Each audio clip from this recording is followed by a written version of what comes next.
What is up, Sooner Nation? Welcome back to another episode of Field Vision with Coach Clinton. I'm your host, Brian Clinton, contributor over at OU Insider, and it's Texas week. What else do you want from me? It's Texas week. We've got a lot to break down and get into this week. Going to do some film breakdown for you guys. First off, I just want to get this disclaimer out there. If I get your hopes up, don't come at me next week if things don't go well. And if I sound like a doomer, don't come at me whenever Oklahoma wins this game, because let's be honest, nobody knows what's actually going to happen in this game. Nobody ever knows what's really going to happen in this game. You had an idea last year when Dylan Gabriel wasn't going to play that it wouldn't go well, but this is very evenly matched. I'll say that right up front. This game feels very evenly matched. I like the Sooners' chances to win. I could also see that not being the case. So just full disclaimer there. Really excited about this, though, and really excited to bring you guys another episode. And I continue to say this, and I'll keep saying it. They haven't shut us down yet, ladies and gentlemen. So we're going to keep on rolling. Got 5 plays we're going to go over tonight. But before we get to that, let's get a little rundown on the Longhorns and what's going on. If you guys haven't yet, make sure and go check out the scouting report. We dropped that on Wednesday over on OU Insider. I give you a good breakdown of what I've seen on film, what I've seen from these guys, how they break out as far as key players, what their strengths and weaknesses are. So let's just jump right into it. The game's obviously at 11 a.m. on Saturday. That game is on ABC, and we've got Texas, who's coming off a 40-14 victory over Kansas. That's the game we're going to be watching today. And they're 5-0. They're ranked 3rd in the country. This is a really, really good football team. And I think Oklahoma is this is the biggest test of the year for them. And until the postseason, what is on their schedule right now, Texas is the biggest challenge Oklahoma's going to face. So, offensively, their strengths are the running game. They've looked pretty good. I do think that the Kansas game really skewed their stats in a positive manner. I touched on this in the OU or in the Oklahoma Drill podcast with Jesse that Kansas really just let Texas do whatever they want in the running game. They gave up over 300 yards on the ground, and you can't do that and try and win a football game. So before that game, Texas was really around the same efficiency that Oklahoma was running the football, and then obviously that gave them quite a boost. They've got elite pass catchers. I mean, you've heard this before. Xavier Worthy, you've heard that name 1,000 times. Adonai Mitchell, who is coming over from Georgia. He's had a really good year for them thus far. And then obviously you got guys like Jordan Whittington. Jonte Cook is obviously the big guy, or the big freshman there that's come in and done really well. And then Jatavian Sanders at tight end. That's a guy that, you need to keep an eye on him. He is not coming into this game fully healthy. If he does play at all, he probably won't be at 100%. And the same could be said for Ryan Watts, one of their corners that started every game for them this season. Really important piece for them. So defensively, their strengths, they're really good up front. Their defensive line is absolutely, I would say, the strength of this team, maybe outside the pass catchers. They're a really, really good group, especially on the interior. They're very strong on the interior. Pass rushers are good. They're not to the level that T'Vondre Sweat. They're just not to that level. He's the best defensive lineman they have. Byron Murphy's really good on the inside as well, and then Baron Sorrell has shown some things outside that make him at least a player to watch. Few weaknesses that Oklahoma can take advantage of. The red zone offense has not been good. They've only scored touchdowns on 52% of their trips inside the 20-yard line. So that'll be something to watch. They've been inconsistent at kicker. Bert Auburn is the name to know there. He missed 2 of 4 against Kansas. He's 9 of 14 on the year, so he's only converting on 64% of his field goal attempts. And then the downfield passing game is the biggest weakness in Texas's overall offense. Quinn Ewers has really struggled to complete passes downfield. On 19 attempts of 20 yards or more, he has only completed 4 passes on the season. So he's connecting on about 21% of his attempts that far downfield. So when you compare that to his efficiency in the intermediate passing game, 10 to 19 yards, it's a huge difference. He grades out per PFF at 89.1 in the 10 to 19 range, which is elite. That's really, really good. So this will be a really interesting matchup. I think Oklahoma and Texas are really evenly matched here, and should be fun. So let's jump right into the notes that we've got here and what we've got on film. Against Kansas, Texas ran 11 personnel, the heaviest. They had 62% of their plays were 11 personnel. 12 personnel was the other option there at 32.5%. And then they did run some 21 personnel where they had 2 backs. Typically, those guys aren't lining up both in the backfield, though. Keelan Robinson usually works as a slot and is a guy that they use in the screen game a lot. So definitely somebody to be watching for when Saturday comes around. First play we are talking about here. This is in the first quarter, and this play really just highlights Sark's genius as a play caller. He's one of the best play callers in college football, and this play shows that. We've got 7:48 left in the first quarter. Ball's on is center field, minus 23-yard line, 2nd and 3. We've got single back pistol. And you've got stack on the top there, one wide receiver stacked on top of the other at the top of your screen. And we're in 11 personnel or 12 personnel here. You've got a tight end down here at the bottom of the screen, and then one at the top of the line of scrimmage there. And this is just a really beautiful screenplay. So it initially looks like boot. You have Quinn Ewers coming out wide. You've got a puller.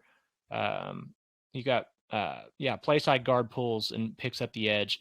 But instead of boot, he makes this quick turn, and it turns into a screen, and it's set up absolutely beautifully. Your linemen move. They all peel off and work upfield after a 3 count, which, 1,001, 1,002, 1,003, we're working down the field.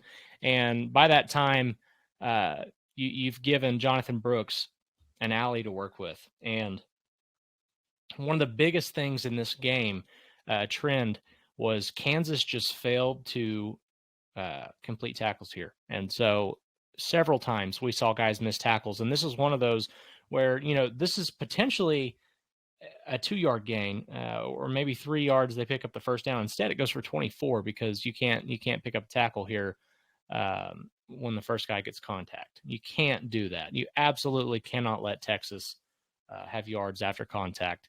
And that's going to be something Oklahoma obviously has to be better than Kansas was, or they're not going to be able to keep Texas from moving the ball up and down the field at will. So just a really pretty play and something that develops really well, and it kind of shows you just what exactly Steve Sarkisian is what he is able to do with some of his screen game, which they do a really good job. Texas does a great job on the perimeter with their screen game, so that'll be something to watch. Second play here, we have got ball on the right hash, minus 25-yard line, and we've got 1st and 10. We got 21 personnel. You see, as I said earlier, Keelan Robinson comes in motion here. He was lined up outside as a slot. He has return orbit motion here where he comes into the backfield and then back out, and you see it influence the safety here at the bottom of the screen. And it at least gets those linebackers thinking about what's going on over here. Well, while that's going on, Texas is actually running the pin pull concept, something that we talked about in my previous video with Oklahoma. This is an outside run, and we see them do a really, really good job setting this up, because this looks a lot like some of their screenplays, which is what you would see down here with Keelan Robinson. But we actually see the center and play side guard pull around. Your tackle sets the edge. Tight end gets to the next level and blocks your linebacker, and it's out the gate there. And this one ends up going for 62 yards.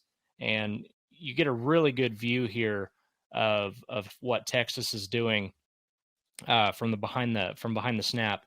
And it's a simple pin pull, as we said. And you have these two guys. You have your guard kicking out and your center swabbing up the hole, and he ends up picking up somebody on the outside there. And again, it's a simple play, but missed tackles again. You can't do that. Kansas did this all game. Could have been a 7 or 8 yard gain, turns into 62. And you just can't have that if you're trying to win a football game against the Longhorns. All right. Third play here, we've got left hash balls on -46 or on the -46. 2nd and 5, we've got 11 personnel. This is a minute and a half into the third quarter, just after halftime. And we've got jet motion pre-snap. And this is another play that Oklahoma runs that we spoke about in an earlier video. This is split zone. And Brooks goes untouched for 54 yards. I don't understand what the linebackers are seeing here, just off first glance. But if you take a second look at it, it's pretty obvious that these guys are influenced by the motion here. You can see them working that direction, and with that tight end coming around as well, there's a lot of eye candy going on, and it gives this just huge gap for Jonathan Brooks to work with. And when you look at a couple of these plays, it's no wonder he had 218 yards on the day. It was just easy. It was easy moving for Texas offensive line, and when Kansas just doesn't have the depth up front to continue working against that stuff throughout the game, and so this just kind of as the game carried on, it got worse and worse. So definitely something to pay attention to. And the good news is Oklahoma's defense sees this in practice all the time. This is something Oklahoma runs. So pin pull and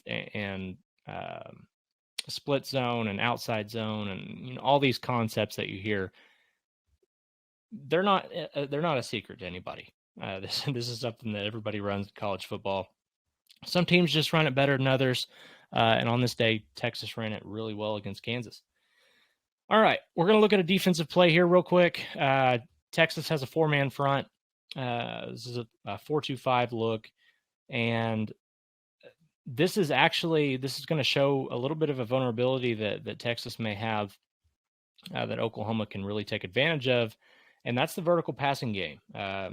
Oklahoma should have some opportunities in the vertical passing game with what Dillon Gabriel has shown thus far, especially when you have guys like Nick Anderson emerging and Andrew Anthony obviously being the vertical threat that he has been. There should be opportunities for Oklahoma here, and you'll see on the outside. Again, this is another really good view that you can see from behind the snap. You see the outside receiver number 1 runs a 10-yard dig, and number 2 lined up inside there on the left side of your screen runs just it's a simple post. It's just a post, but he runs right past Keaton Crawford, who is playing safety in this look, and it was an easy pitch and catch. And this is something that Oklahoma obviously can take advantage of if they can get Texas in those kinds of situations. There's some home run ball opportunities for Dillon Gabriel and the Sooners offense. So definitely something to be watching for there. And the final play we're going to look at tonight is an offensive play. And this is another thing that Texas likes to run.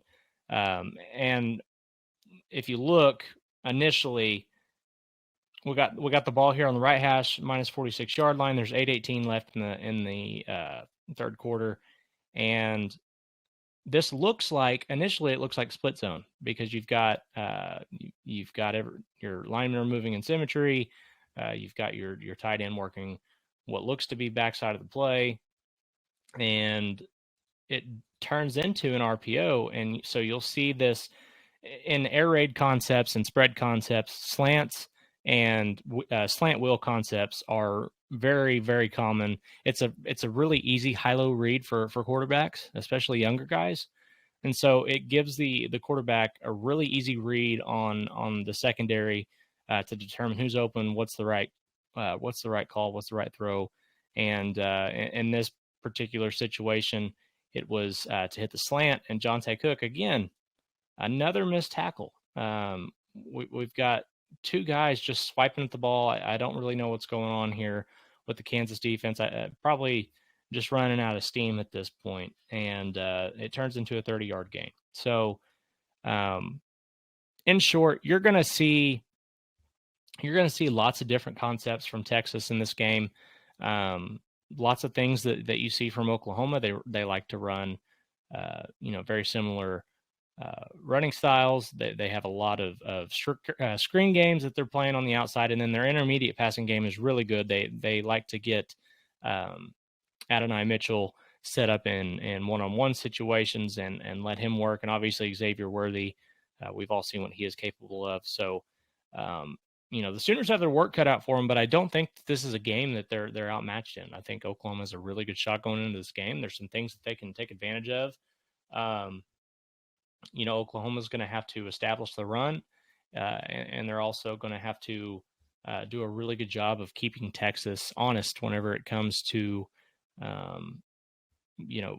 what they're running offensively. I think Oklahoma needs to dial up some pressure on Quinn Ewers and get creative with that. And I think if they can do that, there's certainly an opportunity for Oklahoma to create some havoc. A stat I'm going to leave you with here was, a lot of teams or a lot of places are talking about how good this Texas offensive line has been. And while it is improved, it has looked better than it has in years past. There are still going to be opportunities for Oklahoma to get after Quinn Ewers. Kansas was able to collect 3 sacks in this game and 14 overall pressures in the game, or hurries. So you had lots of instances where Ewers was having to get rid of the ball faster than he wanted to.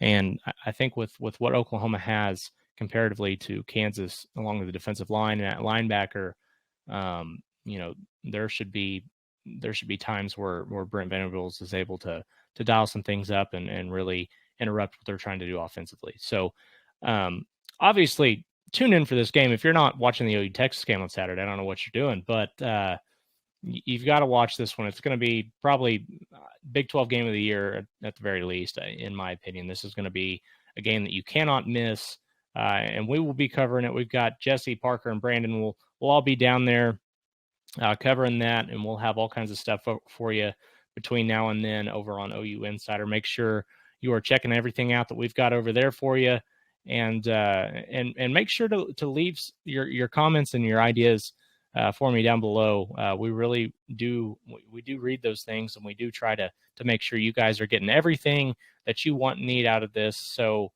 make sure and leave your suggestions, and we'll do the best that we can to get those taken care of and help Sooner Nation just kind of understand this game that we all love so much just a little bit better each and every week. So thank you guys again for watching. I am Brian Clinton, and this is Field Vision with Coach Clinton.